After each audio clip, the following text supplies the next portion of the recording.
Year 1200 BC, Strait of Messina. You are Scylla, born into stone and salt, your body fused to the jagged cliff that overlooks the narrow channel where ships fear to pass. Your upper half rises from the rock as the twisted figure of a monstrous woman, skin pale as foam and streaked with scars from the waves' constant lash.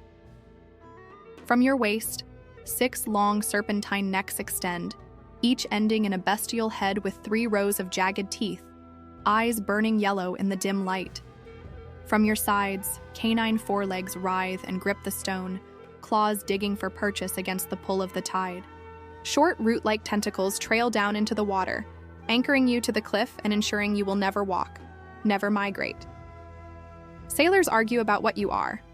Some whisper you were once a sea nymph, cursed by a jealous goddess. Others say you are the daughter of the ancient sea gods Phorcys and Ceto, born a predator to guard this narrow pass. None of them agree, but all agree you cannot be killed, only endured. Your reach is no more than the arc your necks can strike, and your entire world is the curve of this rock. To your right churns Charybdis, the eternal whirlpool that swallows ships whole and spits their splintered remains back to the surface.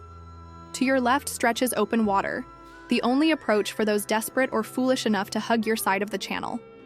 Hunger is constant, a hollow ache that gnaws deeper than the salt in your wounds. Your hearing is sharp enough to catch the distant rhythm of oars, your sense of smell tuned to wood soaked in pitch, to sweat and blood carried on the wind. You know nothing of mercy. You know only that the pain in your belly quiets when something living passes too close. The first time it happens, the instinct is faster than thought. All 6 necks whip forward in unison, your claws scraping the rock for leverage. Your teeth close around struggling bodies, warm blood filling your mouth as you tear them from the safety of their ship. They scream once before the water takes them. In the sudden stillness after, guilt presses against your chest like the weight of the sea, but it changes nothing. You cannot choose not to kill any more than you can choose to leave this cliff. Your heads turn toward the horizon as the next sound reaches you, drums and horns of bronze, and the faint glint of many sails catching the morning light. More ships are coming, and they will not come alone. You are larger now, your necks thicker, your heads faster, your hunger deeper. You have learned the rhythm of the Strait of Messina, the way the tides squeeze the channel and force ships to choose between you and Charybdis. They think hugging your side is safer than risking the whirlpool, but you know their timing as well as they do. You wait in stillness until the current tilts the hull just close enough. Then the center head lashes forward, teeth closing on the mainmast to stop the ship's escape.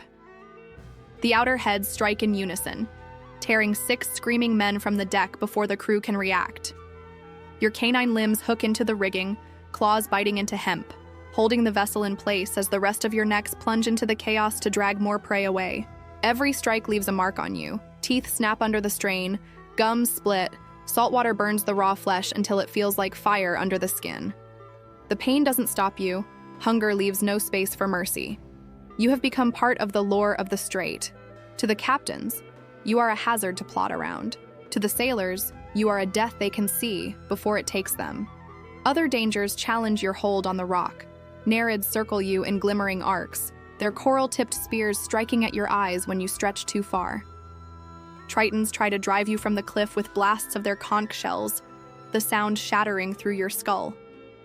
Harpies descend in screeching swarms, trying to rip the meat from your victims before you can swallow. You have learned the hard limits of your reach. When you lunge too far beyond the safe arc, the currents seize your necks and slam your heads into the stone, leaving you dazed and bleeding. You cling tighter to the rock, waiting for the next ship, every sense tuned for the smallest slip of a rudder, the faintest splash of an oar. Between the drifting planks of a shattered galley, you see him, floating among the wreckage yet holding steady in the water, a man in a gleaming bronze cuirass. He grips the helm of a smaller craft as though it belongs to him alone, and when your eyes meet, he does not flinch. Years have passed, and you have grown into the full weight of what you are. Your name reaches these waters long before the ships appear, carried on the mouths of terrified sailors and whispered by captains who plot their course with your hunger in mind. One morning, you rise above the channel and count the oars of a vessel sliding toward you. Each one is carved with runes, glinting as the blades lift and fall in perfect unison. The crew is silent, their eyes fixed forward, their bodies moving to orders given in curt, sharp commands. There is no panic in them, no frantic turn toward Charybdis. This is worse for you. The man at the stern has chosen this path deliberately. He knows your reach, and he has decided it is worth losing men to keep his ship whole. You feel it in the precision of their approach. They mean to give you exactly what you need to keep the rest moving. 6 necks strike as one, seizing the closest men and tearing them into the spray. Their screams vanish into the roar of the current, and you taste the tang of bronze from the armor they wear. The ship never falters. The helmsman never looks back. You are not an obstacle to be feared, not even a battle to be won. You are a cost, measured and paid in flesh. Rage burns hotter than your hunger, but another force rises with it, something that does not come from wind or tide. Bolts of lightning lance down from a clear sky, striking the water so close the shock jolts through your bodies. The gusts slam against you from the wrong direction, holding you exposed to the burning salt as if unseen hands are pressing you into place. The pain comes without flame, crawling across your skin in lines of fire that have no smoke. This is no storm. This is interference. Tritons break the surface, their conch shells sounding in waves that split your hearing apart, making each head reel and lash blindly. Walls of water rear up in front of you, collapsing in blinding sheets that hide the retreat of the ship. By the time you clear your vision, the vessel is gone, its wake already scattered by the churn of the strait. Above you, the gulls wheel and cry, but their calls carry something new, a rumor spreading on the wind. There is a demigod on the sea. He has slain creatures greater than you, and he is coming. Low tide exposes just enough of the shelf below your cliff to give men courage, and that is when the hunt turns against you. They come at dawn with hulls stripped light and crews already roped to the deck so no one flees early. The first impact is not a spear but a chain that whistles through the air and snaps tight around the base of your leftmost neck. The barbed head bites deep, its reverse hooks locking under muscle. A second chain slams into the next neck before you can recoil, iron links singing as the crew heaves together. An archer stands braced on the prow with an ash bow drawn to his ear, breathing through his nose to keep the aim still. He is not aiming for your mouth. He is aiming for the soft gleam where scale gives way to flesh at the hinge of the jaw. The arrow lands and vanishes up to the fletching. Pain blooms in a hard white ring, and then spreads like heat under the skin. You pull by reflex, and the hooks answer by tearing you open from the inside. Every kick against the chains widens the wound. Salt water pours in and turns raw meat into something that stings and throbs as if cooked where it lies. You try a different tactic and push forward to slacken the lines, but the crew is ready for that too. They drive oak wedges into the links and lean their weight until the barbs grind against bone. The canine limbs that help you hold the rock snap and scrabble, claws shaving curls from the stone in frantic streaks. The more you fight, the more the chains sing and tighten. Around you, the strait turns hostile in ways that are not entirely human. Waves cross from the left at a slanted angle that throws your heads out of rhythm. A contrary wind lashes from the right and pins your upper body where the salt can work. Spray turns your eyes to grit. You hear the conches of tritons under the hulls and feel the pulse of their sound beating against your skulls to numb your balance. A small boat tries to reach the prow with a long hook to strike at the third neck, and Charybdis opens at the wrong moment, swallows the boat whole, and spits up planks that scythe across the surface to cut gashes in your faces. Some say there is a hero who will end you with a clean stroke by cutting your heads as if they were serpents. Others say you can be toppled from the cliff and broken on the rocks below. The truth inside your body is simpler and worse. A chain snaps tight. A head surges forward to bite through it. The crew jerks the line the other way, and the joint gives with a wet crack.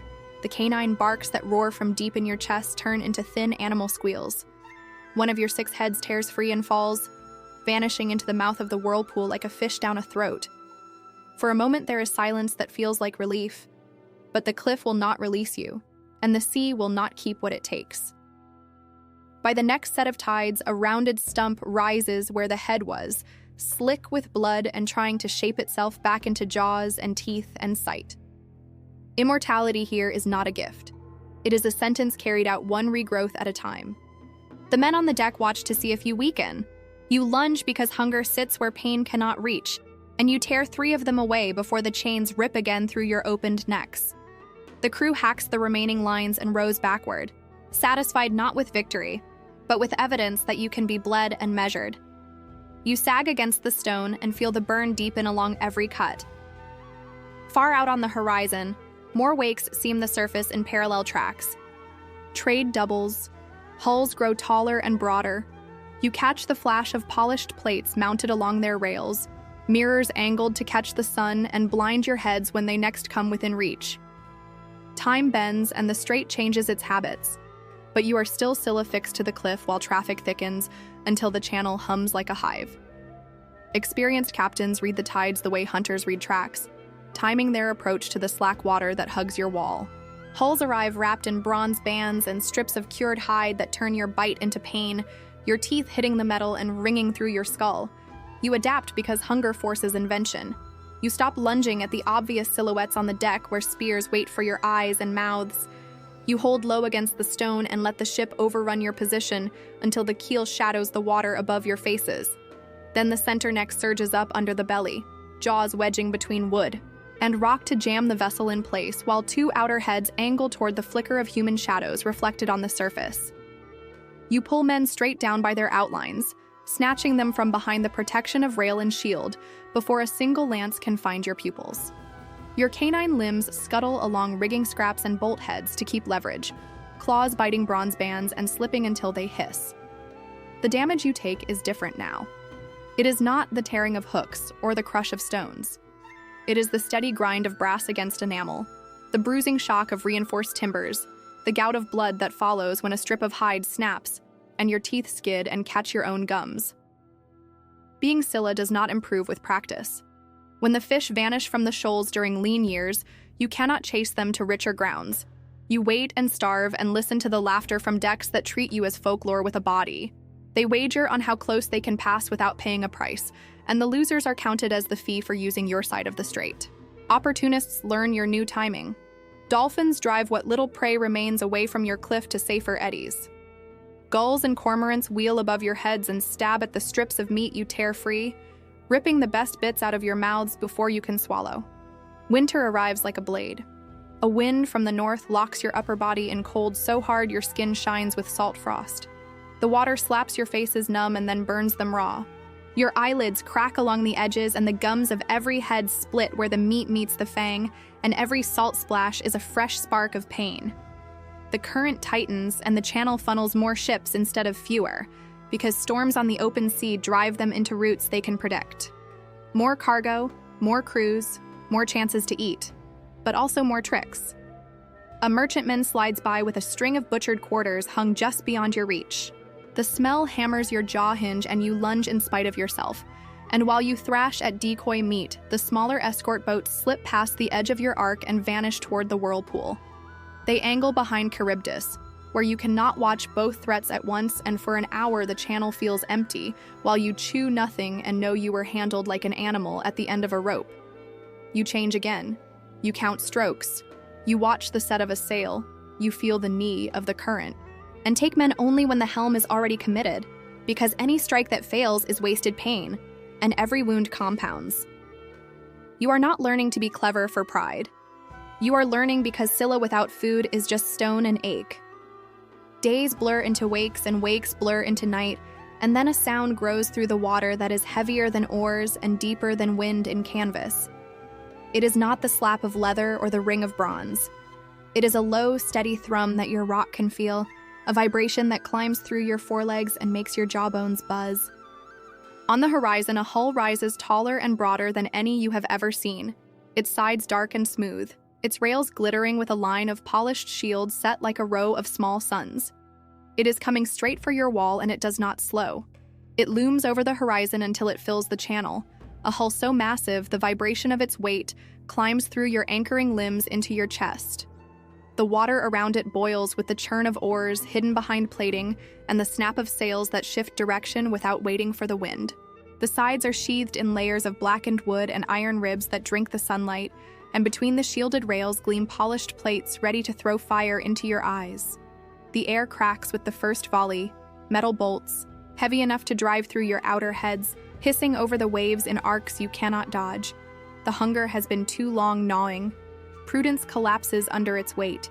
All 6 necks lash forward at once, 3 gripping the rail, 2 biting into the upper deck, One lunging low for the keel. Your teeth scrape and grind against a surface that will not yield, the taste of rust and oil spilling into your mouth instead of blood. For a moment, it feels like you have anchored the ship, but then the water changes.